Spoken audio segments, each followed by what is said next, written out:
Welcome back to the Jason Rantz Show on AM 770 KTTH and 94.5 FM on the Greater East Side. Starbucks is in more hot water, though this time it's a little bit more complex. Starbucks originally tapped the Anti-Defamation League, a Jewish civil rights organization, to lead their anti-bias training sessions during the day that all the stores are going to be closed for this kind of training, this in the aftermath of the issue in Philadelphia. But after Women's March leaders Tamika Mallory and Linda Sarsour learned that the ADL was getting involved, they called for a boycott of Starbucks because they're not fans of the ADL. So now there are Jewish organizations mad at Starbucks, progressive and otherwise. Brooke Goldstein is a human rights attorney. She's a filmmaker and an author. She is with the group The Lawfare Project, which is a Jewish civil rights advocacy group. She joins me this morning with her reaction. Brooke, thank you so much for joining me. Thank you, Jason, for having me. So take us through the concern with Starbucks and their decision to drop the ADL. Well, first of all, it's not entirely clear what is happening with Starbucks and the ADL. I don't think the ADL has been dropped. They've definitely been demoted, and Starbucks is being really shady about it. Mm-hmm. But it looks as if Starbucks, which is, one of America's most iconic corporations, is basically taking its cues from a notorious anti-Semite, Tamika Mallory, who is a huge fan of Louis Farrakhan, who has been called by the Southern Poverty Law Center, a bigot. And she is attempting to direct the corporate policy of Starbucks, telling them that they cannot hire one of the country's oldest civil rights groups, the Anti-Defamation League, because they are Jewish, because they represent Jews as a minority, like they advocate for all of minorities.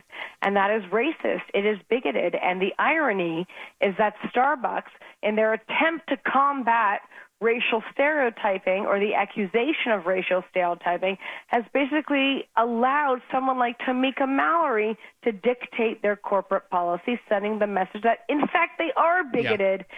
And they're following the lead of an anti-Semite, which is disgusting and disturbing. Well, and beyond that, because you focus on Mallory, who I'm not as familiar with, although I know that she's such a big fan of Farrakhan. I am more familiar with Linda Sarsour, who I'm comfortable saying is anti-Semitic. And she has said some horrific things about Jews, particularly on her Twitter feed.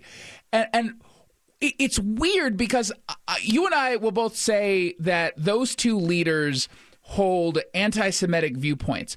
But do you believe the Women's March leadership as a whole is anti-Semitic? I believe the entire movement, not just the Women's March, but the so-called progressive left space, has been hijacked by elements of the so-called advocacy community that are using their message, which is otherwise good, female empowerment and empowerment of minorities and so forth, to achieve a bad, which is targeting of Jews who are also a minority and attempting to hijack what has traditionally been an incredible example of intersectionality between the black community and the Jewish community, with a history of joint civil rights advocacy for each other, and has attempted to hijack that and turn not just the black community but society at large against Jews, which is obviously the oldest form of hatred. And Tamika Mallory and Linda Sarsour are at the absolute center of this. And you can see, like you mentioned in Linda Sarsour's public statements, where she says you cannot be a proud Jew, you cannot be a Zionist that believes in civil rights advocacy for the Jewish people and be a feminist. Mm-hmm. She said that, Zionism, the civil rights movement of the Jewish people, is creepy.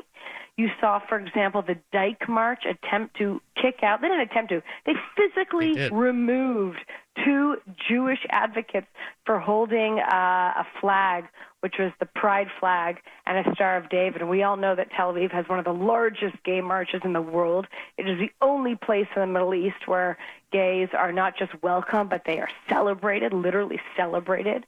In the rest of the Muslim majority world, which, Nation of Islam and Louis Farrakhan promote, they murder gays. They hang gays. So the fact that you have this progressive space now becoming very regressive and being taken over and hijacked by people like Linda Sarsour and Tamika Mallory is something that liberals should be speaking out against.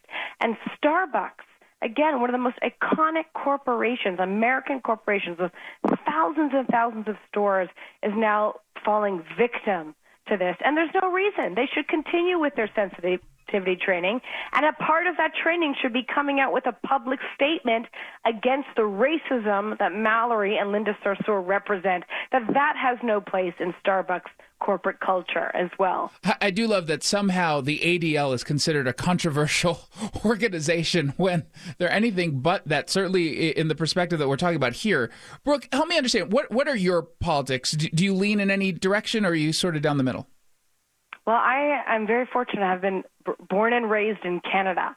So the whole dual political system where you're either this or either that, you're a registered Democrat or Republican, I'm not. I'm a free-thinking individual. I've voted both Democrat and Republican in my history. I'm a dual citizen of Canadian-American. But I have to say, I did vote for Trump. I was adamantly against Hillary Clinton. I was very disturbed by her relationship with the Muslim Brotherhood, by her attempt to stifle free speech in this country. I am a civil rights advocate. I am a staunch constitutionalist, free speech advocate. And I am also very disturbed with her foreign policy elements. So I voted for Trump. And yet you say you've also voted for Democrats in the past. And so my question for you is, from that perspective, how does someone who clearly understands that there are elements on the left that are so anti-Semitic, and there are elements that will take on the position that Palestinians are always in the right and Israelis are always in the wrong, how do you justify voting for someone from a party that holds viewpoints that are certainly problematic from the Jewish perspective? Well, that's the whole problem with the two-party system here in the United States. It's one or the other, and no one party is perfect. So you're ultimately always going to sacrifice some of your values when all you're really presented with is two imperfect choices. And that's, the nature of our democracy. But if we weighed the benefit and, the pros and cons, which is what I did and every American had to do in the last election, the cons were a lot stronger for Hillary Clinton. The Iran deal for me, it's not a Jewish thing. I mean, this is a survival of the Western world thing. We're talking about one of the largest state sponsors of terror. We know that Netanyahu's government just captured a trove of documents showing us that they're in violation of the agreement. Anyone who even thought that the mullahs were going to keep their shallow promises to end all of a sudden their Islamist caliphate ambitions and their ambitions to murder Jews and murder Americans, they were fooling themselves. And I had a really big problem with the fact that Obama and then Hillary Clinton, who is, the self-designated future of the Obama foreign policy doctrine, I had a really big problem with that. So I voted because I thought national security was one of the most important issues for Americans. And unfortunately, history is proving us correct. We are facing major national security problems. And when you had a government, the Obama administration, and also the State Department under Hillary Clinton, who refused to even name the theology, Islamism, behind theologically motivated terrorism, that was very scary for me. Just joining me, I'm talking with Brooke Goldstein. She is with the Lawfare Project. Lawfareproject.org is their website, FARE, F-A-R-E. It's the legal arm of the pro-Israel community. We're speaking about the aftermath of some controversy that Starbucks finds itself in now that they potentially have dropped the ADL from anti-bias training at the behest of Linda Sarsour and Tamika Mallory, two anti-Semites who are involved in the Women's March.